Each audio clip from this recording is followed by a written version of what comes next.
So guys, अगर आपकी भी मोबाइल फ़ोन में साउंड नहीं आ रहा है या फिर हो सकता है कि आपके पास कोई कॉल करता है तो वहाँ पर आपको रिंगटोन या साउंड सुनाई नहीं देता है, तो आप इस प्रॉब्लम को कैसे ठीक कर सकते हैं।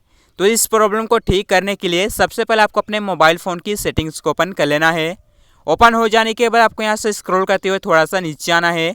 यहाँ पर आपको एक ऑप्शन दिख जाता है साउंड एंड वाइब्रेशन का, इसी पर आपको क्लिक कर लेना है।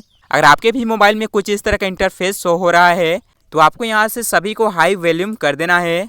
कुछ इस तरह से आपको सेट कर लेना होगा। इसके बाद आपके मोबाइल फ़ोन में साउंड आना स्टार्ट हो जाएगा। अब आपके पास जब भी कोई कॉल करेगा तो वहाँ पर आपको साउंड सुनाई देगा। इस तरह से आपको सेटिंग कर लेनी है।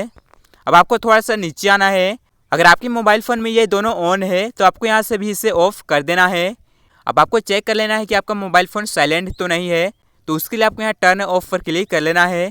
और यहाँ पर आप देख सकते हैं कि हमारा फ़ोन साइलेंट नहीं है। अगर आपका मोबाइल साइलेंट में है तो आपको यहाँ से इसे रेगुलर कर लेना होगा। इस तरह से आपको 2 या 3 सेटिंग कर लेनी है। इसके बाद आपके मोबाइल फ़ोन में साउंड आना स्टार्ट हो जाएगा, यानी आपके मोबाइल फ़ोन में आवाज़ आना चालू हो जाएगा। सो गाइस, इसी तरह से आप कुछ ही सेटिंग्स की मदद से आप अपने साउंड प्रॉब्लम को ठीक कर सकते हैं।